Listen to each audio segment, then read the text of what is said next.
You gotta stick away from the politics. I know that's the big argument. That's the stereotype argument that people have on their Thanksgivings. Stick to sports.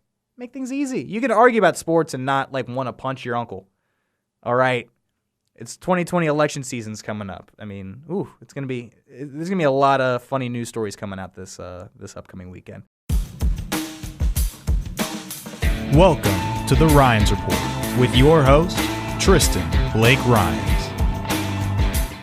Hello, everyone, and welcome back into the Rines Report here on YouTube. It's your host, Tristan Blake Rines, on a special Thanksgiving edition of the Rines Report. Thanksgiving football tonight. We got all sorts of great matchups. Let's take a look. Who do we got tonight? Just throw through my notes real fast. We got the Chicago Bears at Detroit. We got Buffalo at Dallas and New Orleans at Atlanta. Some big games coming up today. Of course, if you're a fan of the podcast and you haven't already, subscribe to the channel. Give this a video a like. Feel free to comment in the comments section. I like interacting. And, of course, all the social media is going to be in the description down below. So, I'm not going to bombard you with a whole bunch of stuff this Thanksgiving. I know you're probably spending time with the family and the friends. It's a beautiful holiday. We get to stuff ourselves with some delicious, delicious food. That's probably my favorite part of it. I mean, of course, I love the football aspect, but, delicious food goes a long way, man. It brings everything together. Ain't nothing like some good mashed potatoes and gravy. I'm a big mashed potatoes and gravy fan on Thanksgiving. But, the turkey's the main attraction. So, a shorter version of the show. We're probably not going to hit an hour, but stick around and check it out. Maybe throw this on in the background while you're cooking it up on this Thanksgiving. All right, so first topic. Washington Redskins fans, gear up for this one. Dwayne Haskins missed the final snap to take a selfie with the fans after his first victory against the New York Jets this past Sunday. In the final moments of the game, Washington's win, backup Case Keenum took the field, took the final knee down to seal the Redskins' second W of the season. Head coach Bill Callahan said that he couldn't find his quarterback, so he sent out, obviously, the backup in this case to take the knee. The reason I'm talking about this is because of the social media warriors out there that are very upset about this. And I'm going to tell you why you're overblowing this. Get over yourselves. That there's a reason you're not one of the talking heads, right? Rookie first-round pick from Ohio State, Dwayne Haskins on the sideline, taking pictures with the fans, doing some fan service. There's nothing wrong with that. Social media warriors are upset by this. Get over yourselves. Like, I'm seeing a lot of things like this, like, how dare he not take the final snap? Taking pictures with a fan. Just a lot of overreaction, a lot of freak out, and it's pretty unwarranted. All right, let's break this down. The NFL doesn't exist without the fans. The people who watch on Sundays and want to criticize Dwayne Haskins for taking this picture, you're the ones who make it all possible. Like myself, we make it all possible. We buy the merchandise, we get the jerseys, we get excited, we watch football on Sundays. The great American pastime, it is no longer baseball. It is the NFL. The NFL is king in the United States. The game is over, all right? He got his first victory, and instead of being all about himself, being very self-centered, he decided to give a moment to a fan that they're probably going to remember for the rest of their lives. They got the sideline seats. He also thought the game was over. Later, he was talking to the media. He's like, hey, look, my mistake, my bad. I understand some people are very upset by this. I thought the game was over. I didn't see anything wrong with going out of my way to go take a picture with some fans. And in my personal opinion, there's nothing wrong with this. The fans who show up on Sunday, who paid their $5 to go watch the Washington Redskins play, because apparently that's how low the ticket prices got for that game, were treated to a good one. Or excuse me, no, they were playing the Detroit Lions, if I'm not mistaken. Treated to a good one. Good game all the way up until the wire. And, after that game, it's like, no, we're not going to talk about Dwayne Haskins. I wouldn't say he performed tremendously. I wouldn't say he had a stellar performance as far as, quarterbacking is concerned, but the guy won his first game. And instead of praising him for leading this team, considering last week we were talking about Dwayne Haskins' offensive line laughing at his face because they didn't want to block for him, give props to the kid. He's a rookie first-round pick, a lot of expectations.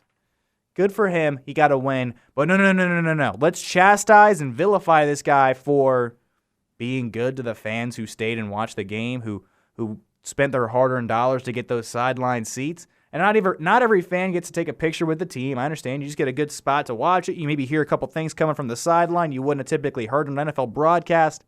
The interaction's there.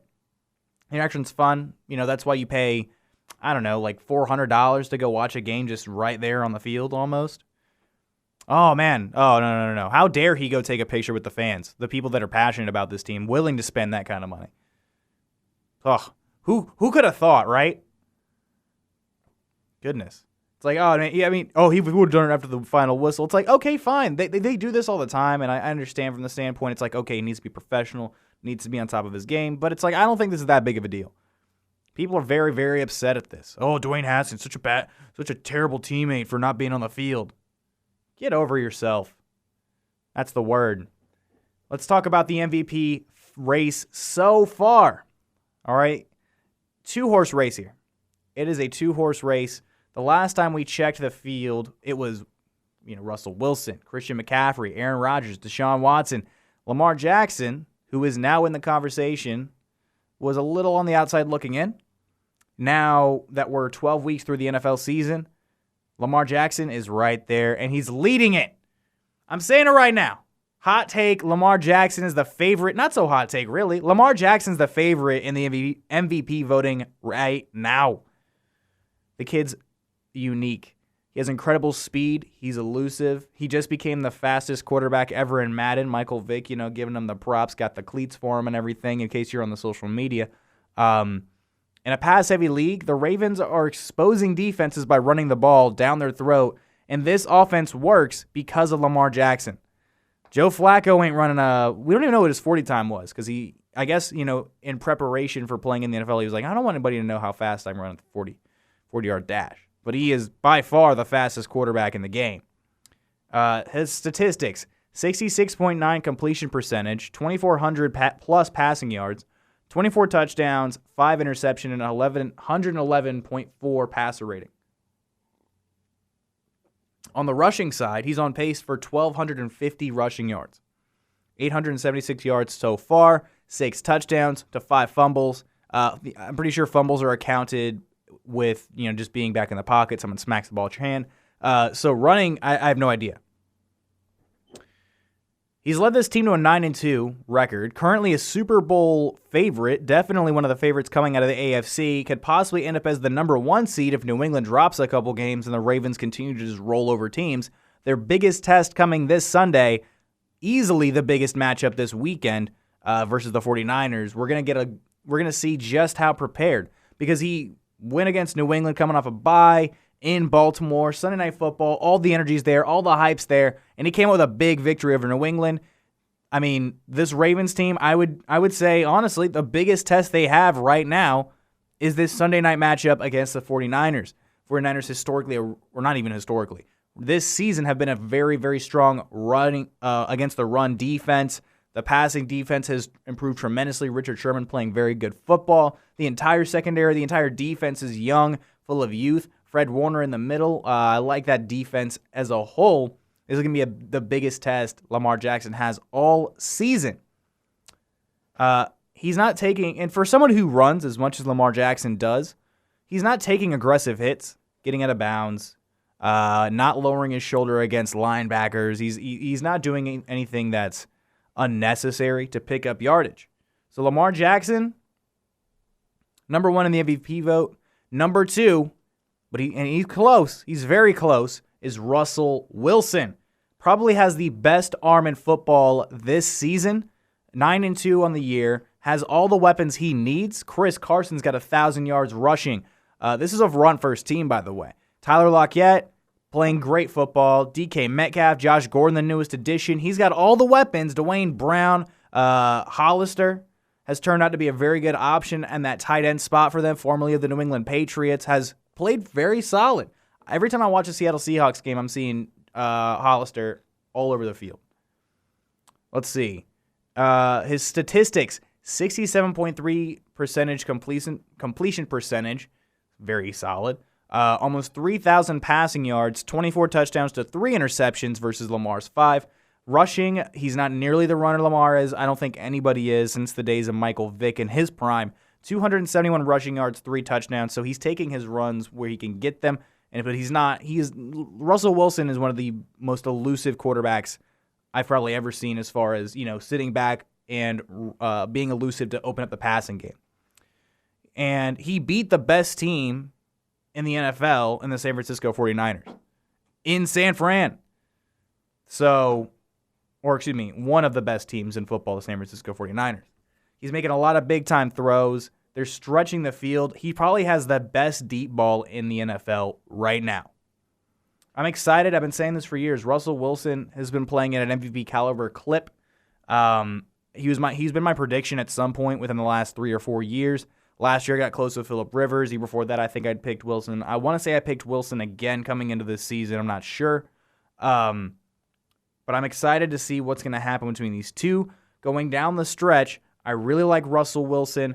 I really do like Lamar Jackson. Whoever can maintain this level of play longer, we're going to find out who the MVP is. I mean, Wilson, Jackson, it's a two-horse race as we speak. Christian McCaffrey is playing lights-out football, but because the Panthers are stumbling and they're not quite racking up as many wins, no matter how hard Christian McCaffrey tries, he doesn't have as much impact on an offense as Kyle Allen does with that Carolina Panthers team. Aaron Rodgers dropped a few games they probably shouldn't have dropped. He looked like he hated football this past Sunday night. So Aaron Rodgers is he's close, but he's not quite there. Deshaun Watson's still doing well, but he hasn't really eclipsed that point where we're saying, for sure, Deshaun Watson, MVP caliber football player. So I'm really looking forward to seeing who ends up going home with it this year, although I'm really looking forward to seeing who's going to get to the Super Bowl this year. That's the whole journey. We're coming into Week 13 now. These are some of the conversations you need to know about going into your Thanksgiving football. Avoid the politics this Thanksgiving and just talk football. And say you heard it at the Rines Report first.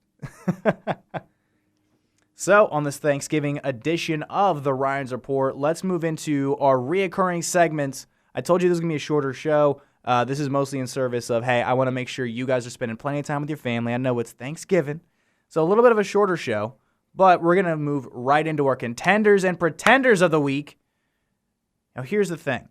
There are good and there are bad 6-5 teams. There are a lot of 6-5 teams. Both my Contender and Pretender of the week are 6-5. But like I said at the beginning, there are good and there are bad 6-5 teams. One of these 6-5 teams made my power rankings this week, and it's not the Pretender, obviously. The Pretender of the week are the LA Rams. Just a few nights ago, the LA Rams fell to 6-5. They got mollywopped by the Baltimore Ravens on Monday Night Football. I mean, once upon a time, they were the future of the NFL. Jared Goff was an MVP candidate at one point. Every team wanted their own Sean McVay. I mean, Cincinnati went out and got their Sean McVay. Arizona, Green Bay, sort of.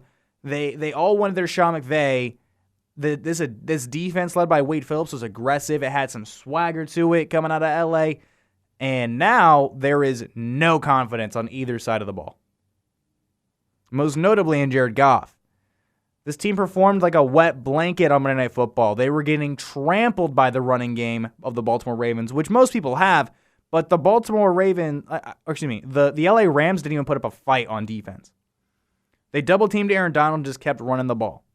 And not to take anything away from Lamar, but I think they were really trying to respect the possibility of the pass too much at some points. They were dropping back into coverage a lot. When you're playing this Ravens team, you need to be aggressive. You got to try to force Lamar Jackson to make mistakes passing the ball because he isn't going to make a lot of them running.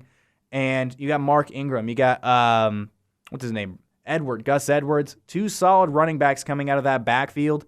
The receivers are not bad at all. Mark Andrews is good. Marquise Brown, solid rookie. Willie Snead. I like what they have in the wide receiver realm.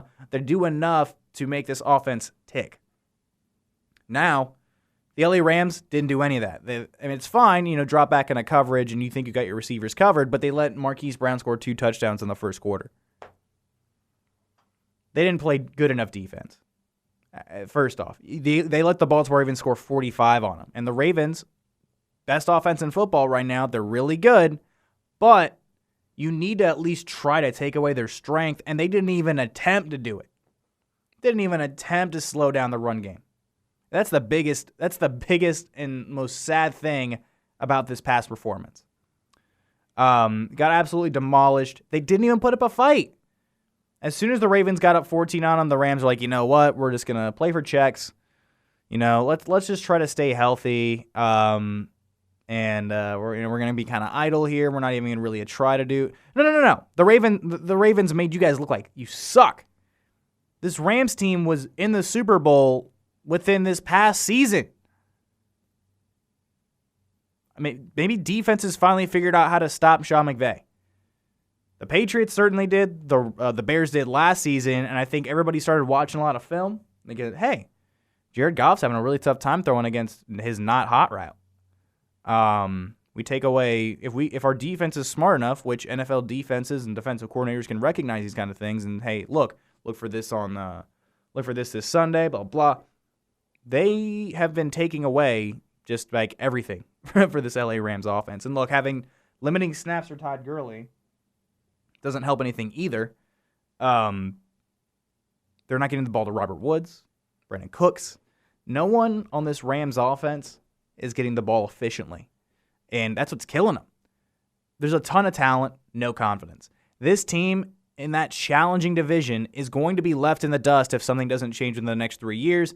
And they might be stuck unless they can figure out how to coach up Jared Goff a little bit, make him a little bit better. They're stuck with Jared Goff until that contract rides out.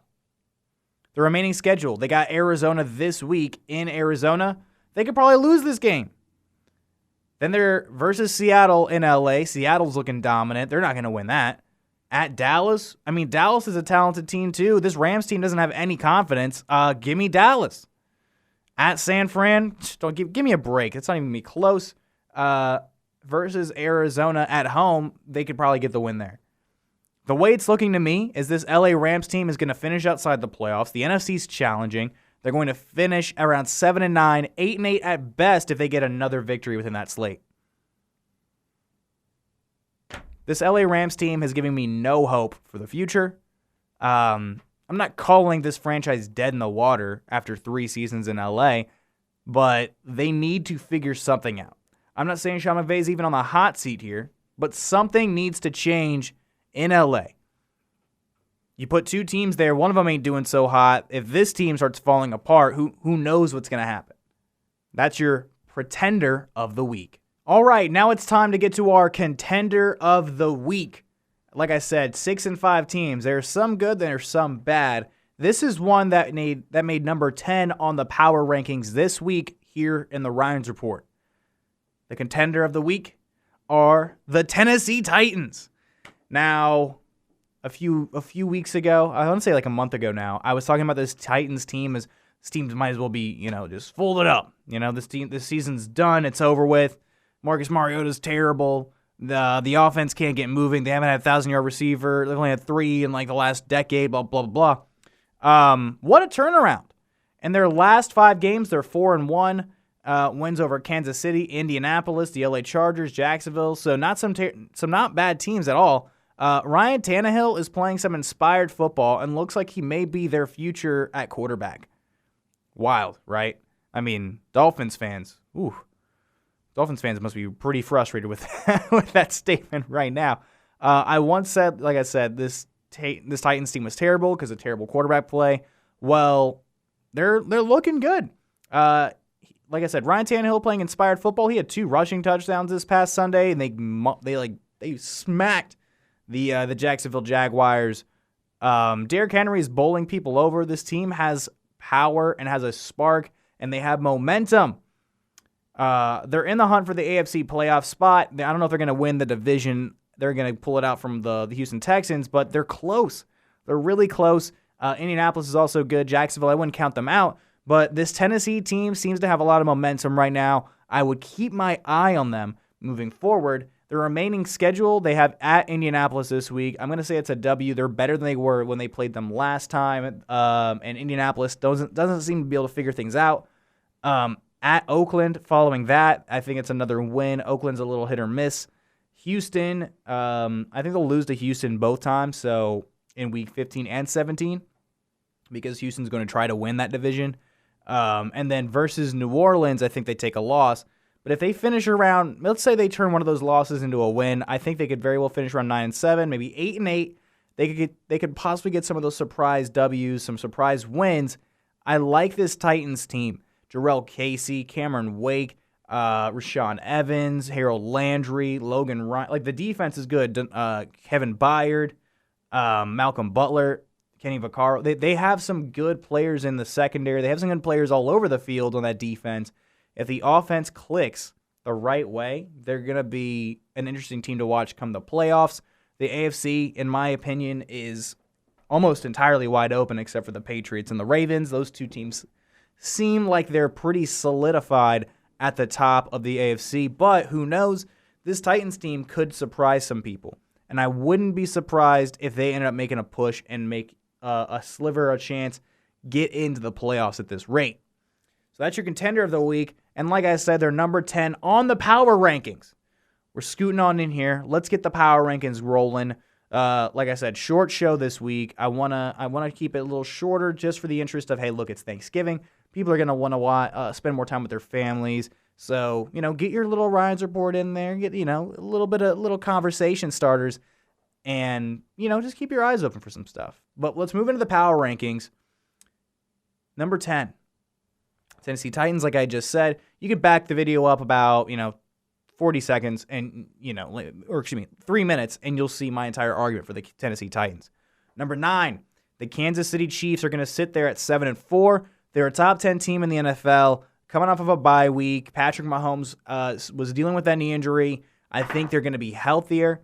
They're gonna have some more kinks worked out. This Kansas City Chiefs team is right on that outside window of, okay, this team could be one of the top teams in the AFC. Number 8, Houston Texans, 7-4. The defense is solid. The offense, DeAndre Hopkins, once you get him going, Will Fuller, once you get him going too. I mean, look, they got all sorts of good wide receivers over there. They're playing some really inspired football as well. I think they have a lot to prove this year. And of course, Deshaun Watson was at one point an MVP candidate, still very, very, very good. Big loss against Baltimore this past Sunday, and then a huge W against Indianapolis to follow that. I think Houston is going to push through that division. They're going to be good going forward. I like them at number 8. Number 7, the Green Bay Packers took a huge loss against the San Francisco 49ers. They got run all over the field. Aaron Rodgers looked miserable. Green Bay, but they're still good. Devontae Adams is back into the fold. He's going to get more reps. He's going to get more play. He's going to get more targets now that he's fully healthy. He did look good against San Fran, one of the lone bright spots outside of that play where Nick Bosa just didn't even know where the ball was. So number 7, Green Bay Packers, 8-3. They're going to win that division. Unless the number 6 team has something to say about it. The Minnesota Vikings at 8-3 are right above the Green Bay Packers this week. This is a 2-horse race in that division. Okay, I like Kirk Cousins. He's throwing at around 70% completion percentage. I want to say he's almost 3,000 yards, playing very good football behind the offensive line. The defense is solid. They have good personnel at almost every point on the field. The Minnesota Vikings, they're legit.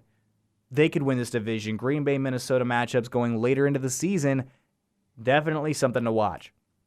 Number 5, the New Orleans Saints.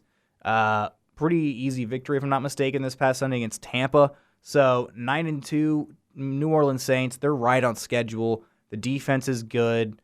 I really like Cam Jordan, Marcus Davenport, Demario Davis, their linebacker. Marshawn Lattimore's playing some solid football.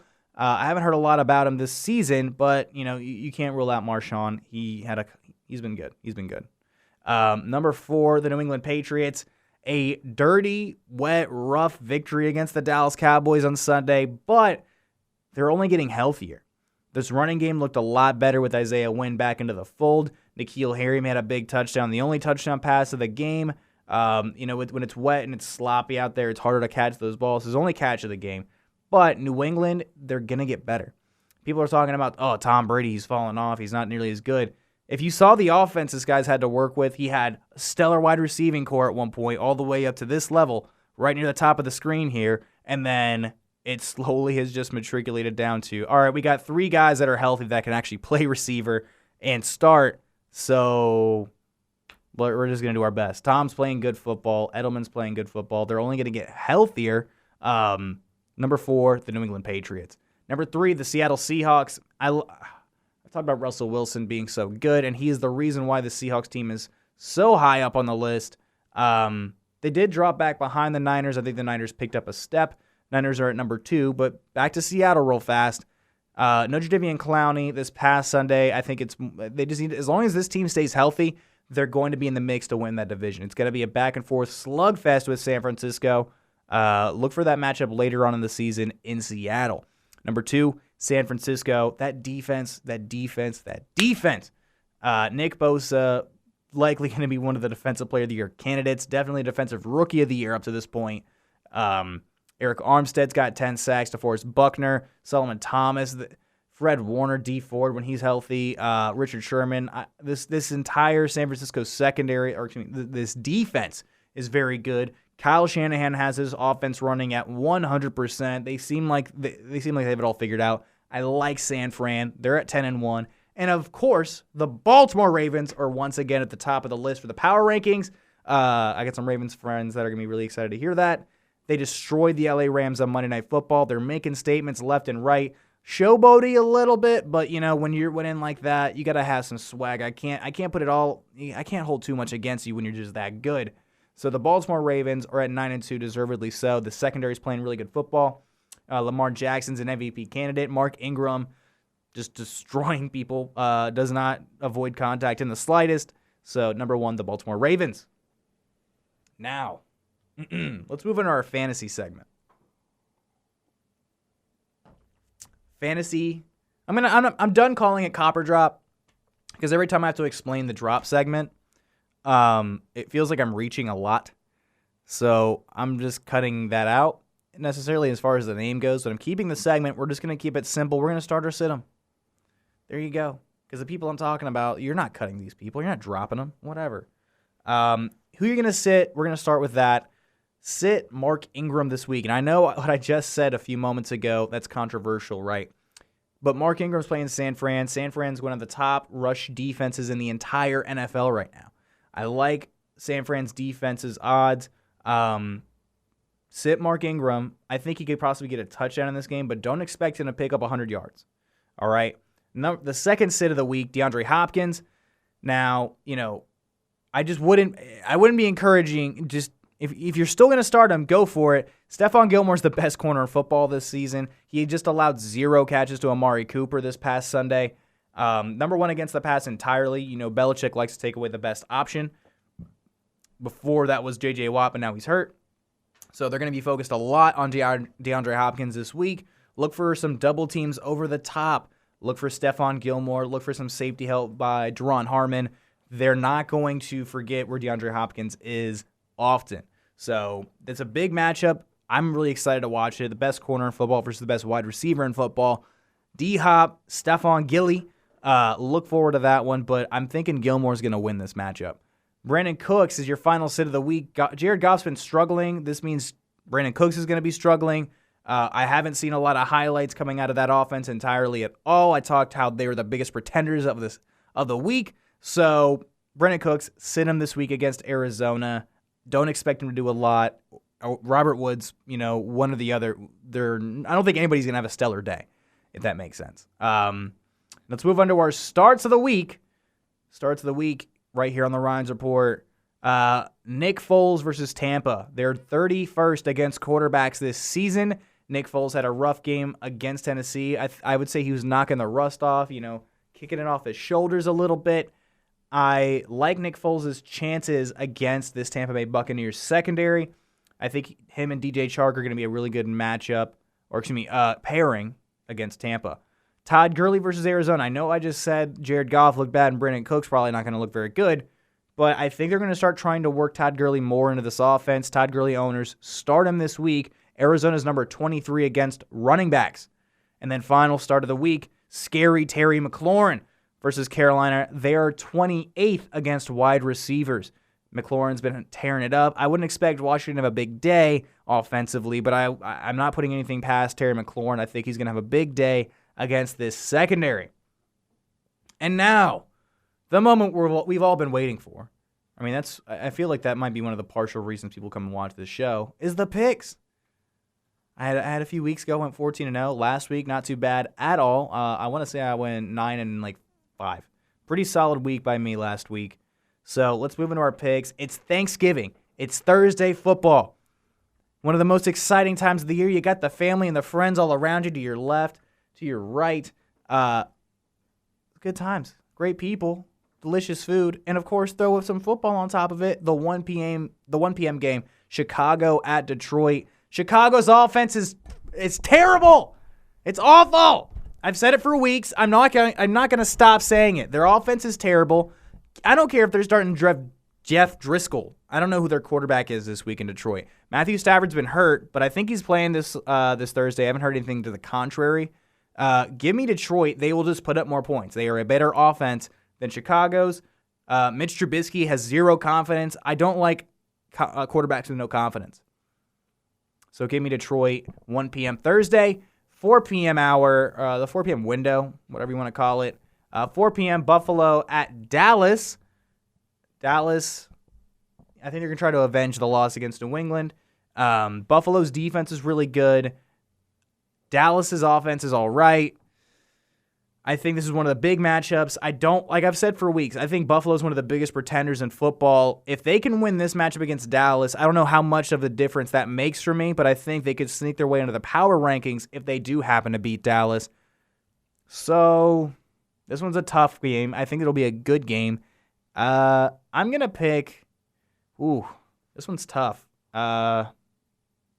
Give me Dallas. Give me Dallas at home. I think they need the win here. The NFC East is still competitive. It seems like every week Dallas loses, and Philly might gain up or not. Give me Dallas. I'm sticking to it. 8 p.m. game, New Orleans at Atlanta. I think the Atlanta victory against New Orleans a few weeks ago, a little fluky. Give me New Orleans. It's going to be Michael Thomas. It's against Desmond Trufant. Trufant's starting to play better football in the second half of the season. Dan Quinn's playing is inspired coaching. But I think New Orleans is just overall that much better of a team. I'm going to stick with the team that makes more sense to me. Give me the Saints. Moving into your Sunday, Tennessee at Indianapolis. Give me the Titans. I told you I liked them a lot. They made my power rankings at number 10 this week. They're just going to play better football.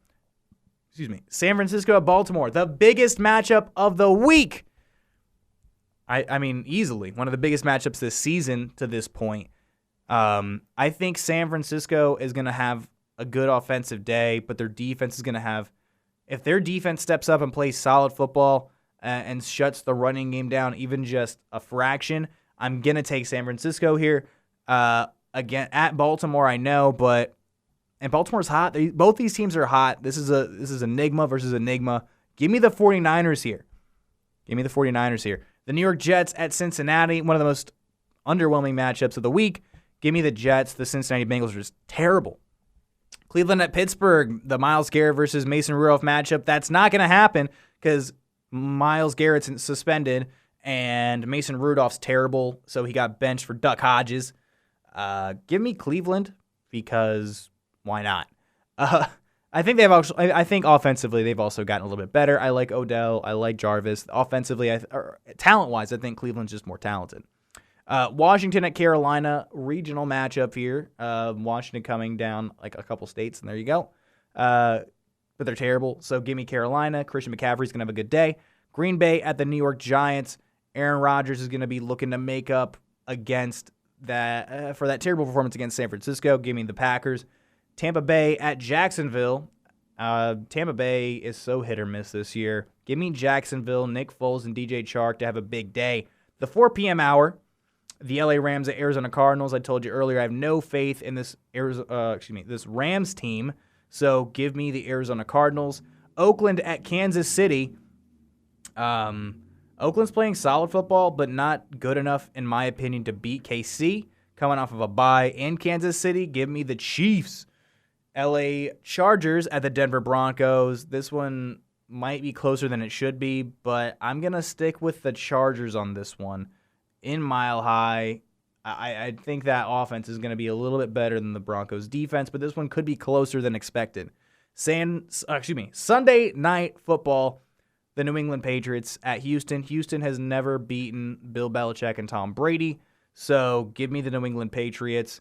Easy enough. They're better in general.